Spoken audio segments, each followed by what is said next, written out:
It seems as though the Suns owner, Robert Sarver, is in some pretty hot water. Having been handed a ban and a whopping fine by the league recently, some people within the game think those sanctions aren't severe enough, and one NBPA representative going as far as to say he deserves a lifetime ban. Today, we're discussing the controversy surrounding Sarver, plus plenty of other Phoenix Suns bits and pieces. Stay with us. Let's get straight into it then. What's going on? Unless you've been living under a rock for the past while, you'll probably be well aware of the furor surrounding Suns owner Robert Sarver. Earlier this summer, it was revealed he had been fined $10 million and handed a one-year ban by the league in relation to how he conducts himself around the workplace. According to a report commissioned by the NBA last year, Sarver had been accused of some pretty wild antics, including using racially insensitive language as well as sexism and behavior towards employees which constituted bullying. However, one NBPA executive, Tamika Tremaglio, believes the league hasn't come down hard enough on Sarver and thinks he should be made an example of, suggesting he should be given a lifetime ban. I mean, he hasn't killed anyone here. Let's maybe calm down a bit. Speaking to ESPN earlier this month, Tremaglio doubled down on a tweet calling for Sarver to be banned for life, saying, "We do not want him to be in a position where he's managing or engaging with individuals who are engaging with our players or our players themselves." But of course, some would say, as an owner, it's his team. Tremaglio went on to say that they do not want him to be in that position. But surely, the Players Association aren't choosing suitable owners now, are they? Of course, if reports of his use of the N-word are true, then he should be punished. But we don't know about being forced to sell his team. What about you? What else do we know then? Stay tuned to find out. Well, it turns out that Sarver was found to have used that particularly vile word on at least 5 occasions, while also making employees feel uncomfortable for his use of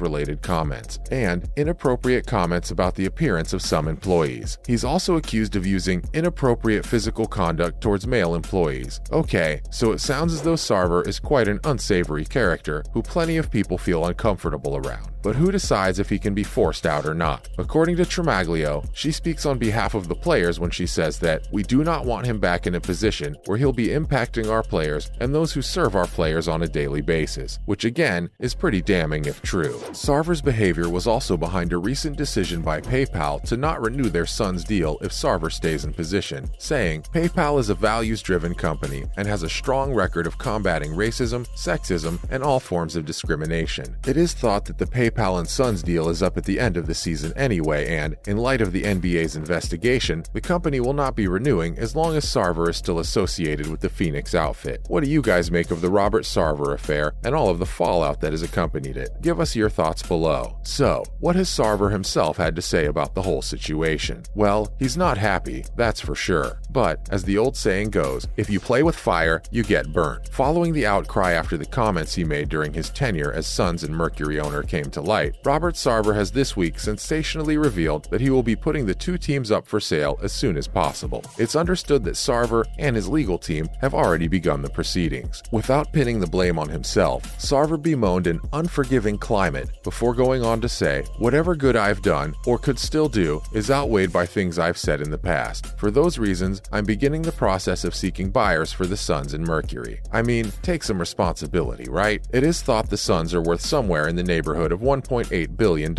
a tidy sum in anyone's language, whilst the Mercury are a success story in their own right, having won 4 WNBA titles. NBA Commissioner Adam Silver revealed that he's supporting Sarver's decision to sell up, calling it the right next step. Of course, this whole saga echoes another famous case, that of former LA Clippers owner Donald Sterling, and we all remember what happened there. Sterling was forced out of the game after it was revealed he had made racist comments before going on to sue the NBA. Hopefully, the Sarver case doesn't go down that road for the sake of everybody connected to the Suns. Next up, LeBron has had his say. LeBron James is backing up Tamika Tremaglio and firmly believes that the current Suns and Mercury owner should be subject to stricter punishment. As news broke that the league had fined Sarver $10 million and handed him a year-long ban, James spoke out about what he saw as the league having judged the situation poorly. James said, "Y'all read the stories and decide for yourself. I said it before and I'm gonna say it again. There's no place in this league for that kind of behavior." And of course, James is right. In 2022, you cannot speak to people that way, but it sets a dangerous precedent when you let star players and the NBPA directors determine punishments. Braun then went on to explain how his love of the league and the respect he has for those in charge runs deep, but also said that the situation, as well as the punishment, isn't right. He continued by saying, saying, "There is no place for misogyny, sexism, and racism in any workplace. It doesn't matter if you own the team or play for the team. We hold our league up as an example of our values, and this ain't it." He'll undoubtedly be happy at recent developments, which means Sarver is selling up then.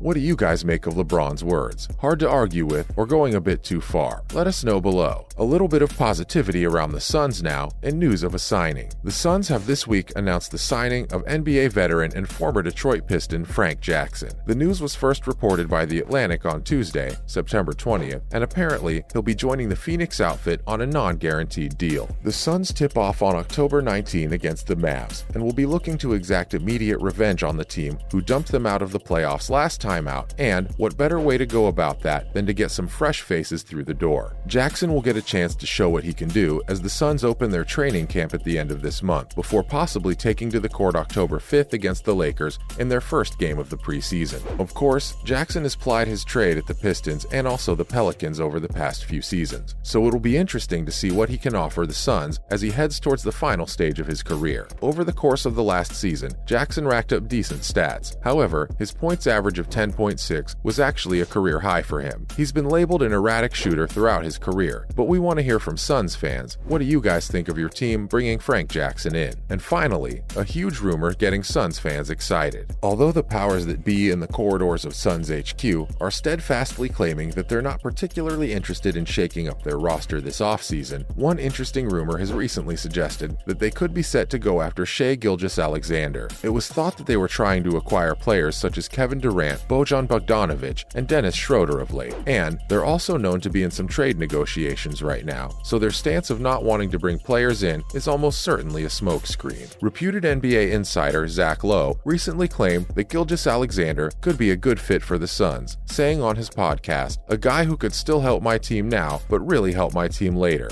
Why couldn't the Suns be the inevitable Shai Gilgeous-Alexander Godfather offer team? Short term, he has experience playing with CP in 3-guard lineups. If that doesn't work, then guess what? Chris Paul isn't going to be on the team in a year or two. I mean, it's certainly an interesting one. Could you guys see the Suns moving for the current Oklahoma City Thunder guard? Give us your thoughts on whether you think this one would be a good fit below. As usual, thanks for stopping by today, and remember to tune in again next time for some more fun and games. And why not do us a solid by liking, sharing, and subscribing to our channel so you don't miss out on cool bits in the future. Bye guys.